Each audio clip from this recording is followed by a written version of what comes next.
Alright, and welcome back. This is now the final 5 of the list, and we're gonna keep moving on with another hero. Well, technically, he's known as a hero, and he's straight out of Image Comics, and a very good comic book he is from, and that is Tony Chu. Tony Chu, I like him because, I like a lot of crime dramas like CSI, NCIS, well, not CSI, NCIS, Law & Order, detective shows like that. And, that superhuman element. Like I said, this would make a great TV show. I love the character of Tony Chu. He's this very level-headed... He's like the regular guy, like the detective you'll meet, but he has that power, whatever he eats, or he can get their memories. So, he is a very cool character. First volume I haven't been able to read the next 2 volumes. I've been meaning to get those. Why I like him is because, the worst things can happen to him, and he can just lie, all he can do is lie back and take it, which is basically, the most human, like the rest of us in the real world, the worst stuff happened to us, and all we can do is, great. That's pretty much, that's Tony right there. And like I said, this would make a awesome TV show. I swear it would. So, more or less, yeah, Tony Chu is at number 5. Want to read the next 2 trades. Want to get those, most definitely. But yeah, I bet you weren't expecting this guy, especially the top 5. So, I wonder if I surprised anyone with that. But now, onward to number 4. Now, number 4 is a Dark Horse character who's been around since mid-90s. And, he's not part of... The Dark Horse universe treats him well, usually. And that's the Goon. Now, the Goon, I started liking this character after I read the first volume of it. Basically, Volume 0, Rough Stuff. And I really dig the character of the Goon. He's just, I love a lot, like I said, it has that element of, crime dramas and, that supernatural element. So it's a lot of stuff wrapped up into one book, and it has so much humor and gore in it. It's basically just if you're into Hellboy, you're probably gonna like the Goon, or if you like mob stories or zombie stories, or stuff with vampires and stuff, there's a big chance you're gonna like the Goon.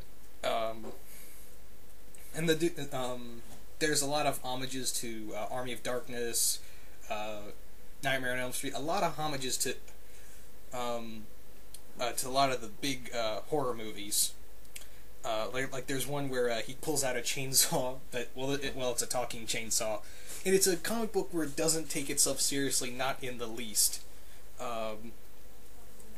It's just off the wall gore and blood and guts, and it still has a good story to it. Goon basically taking control of a mob and beating the hell out of a bunch of monsters and the undead. So that's why I like him, and also it's just to him. The other reason why I like the Goon is that he just thinks of it as a regular job to him, ugh, zombies, and just punch them out. So, I know, Ziploc Gory, Victor, he's a big fan of the Goon too, and, I like him. I can't wait for the movie if they ever get around to doing it. So more or less, this is why I like the Goon. It's just an out-of-control, crazy character, and it still feels like it's just a guy doing an everyday job. That's more reason why I dig the Goon. So, yep, and that's why he's number 4. And now we're gonna move on to number 3. Now, number 3 is a very synonymous character with independent companies. Very commonly known. Basically, probably the most famous character in the comic book character in the 90s. And you guys probably know who I'm talking about. And here he is, Al Simmons, Spawn. Yeah. Spawn. Al Simmons. for basically the king of the '90s, because I swear, and a lot of you people of the '90s will agree with me. You could not go anywhere. Looking back, because I was just growing up as a kid in the '90s, but if you read comic books in the '90s, and you know Spawn was the big thing. You got movies, toys. I even had, when I was a kid, I had Spawn toys. He had a Spawn animated series, Spawn everything, Spawn. I mean, I'm pretty sure Gene Simmons took notes from marketing from Todd McFarlane marketing Spawn. But yeah, despite all that, he is still a very cool character. Very, you know, even though he's dead now, and now, or technically you can call him the Omega Spawn. He's now technically a villain, but very cool. I don't mind Jim Downing. You know, the new Spawn. I don't mind him. But I haven't gotten used to him. He's been around only for a few issues, so I can't really get used to him yet. So I'm still getting used to him. I think he's pretty cool, but he's not. Yeah, that's the better word is that he hasn't grown on me. He hasn't grown on me yet. So, but Al Simmons is stuck around. I just really, the one thing I don't like is sometimes he's been to heaven, hell. And so there are some points in Spawn comics where I'm like, eh? But, you know, generally, it is, Spawn is a very cool character. Well, Al Simmons was a very cool character, down to the core. And Jim Downing's still growing on me. I mean, he's not at the top 20 yet, but he's starting to grow on me as a Spawn. But yeah. I'm pretty sure a lot of people, if they have an independent superhero list, Spawn is definitely in at least their top 20 list, at least Al Simmons. Because despite as overexposed as he was back in the 90s, you couldn't help but this character wasn't, you couldn't help but know, but this character was a badass. And, you know, he set the stage for, you know, a lot of independent companies. So you gotta give the character of Spawn and Todd McFarlane some credit to that they launched a wave of memorable characters in independent companies. A lot of them from Spawn, so a lot of these characters come from Image, and that's Spawn. So, yeah. But now number 2. Now number 2 is another Dark Horse character. You know, he's also a very popular character, also got a movie like Spawn, 2 movies actually. And, you know, the character I'm talking about is Hellboy. Yeah, Hellboy. I always love the character of Hellboy. You know, just this very, again, like Chew and the Goon. This is a character who is just who's the supernatural being, or he deals with out of the ordinary stuff, and he treats it like a regular job. It's like, oh great, I gotta take care of this, or kill this demon, or kill that monster. You know, that's what's always made him cool, and I loved the movies. I thought the second one was meh, but the first one, I still love the first movie, and Ron Perlman is Hellboy. I mean, even in the animated voice, when I'm ever reading the comics, it's Ron Perlman's voice I'm hearing when I'm reading Hellboy comics. You know, and the other thing is too is that as long as I don't think Hellboy's never had an official ongoing. It's all been different volumes and collections. So I always thought that was cool. That was just he never really technically had an ongoing. It was a bunch of miniseries that you put them together and they would make an ongoing. Kind of like the Venom books back in the 90s. Mike Mignola. I love the artwork. I really like Mike. I got to thank Mike Mignola for creating such a memorable character of Hellboy.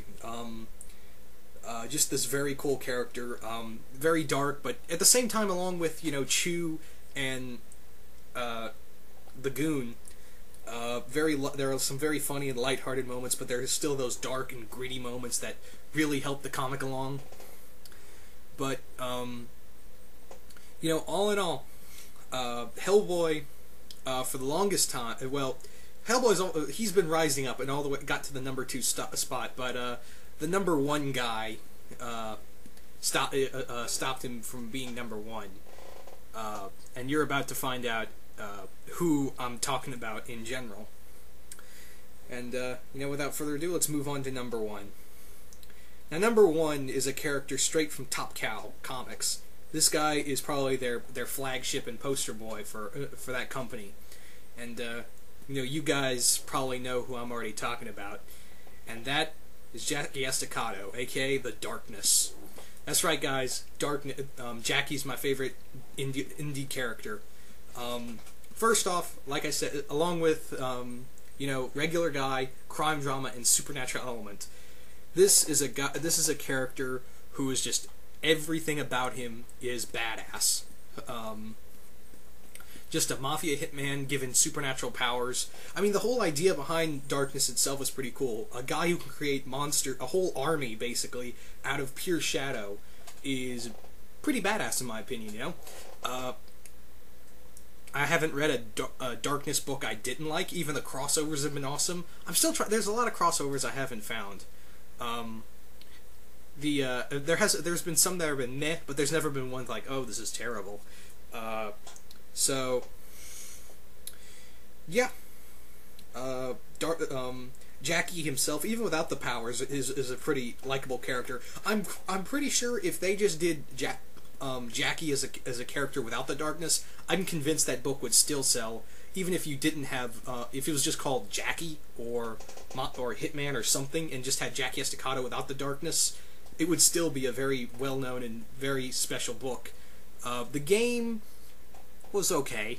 I know they're coming out with a sequel, which is going to be interesting. I thought the game was all right. I just wish you could run. That's my only thing. You could just walk. And I wish you could do the full darkness armor. That's the only things. But you know, I could. Darkness, he is my favorite character of all time. Independent character, that's what I meant, independent character. I gotta give a lot of credit to Top Cow for making this character. I'm still hoping for a movie. I'm still backing for a Darkness movie. But having said all that, that's my list. I hope you guys have enjoyed this list of independent characters. Remember, this is my list. These are my characters I like. I'm curious to know who are you guys' top 10, so... you know, if you want to do top 10 list, leave a video response and all that. And I'm out.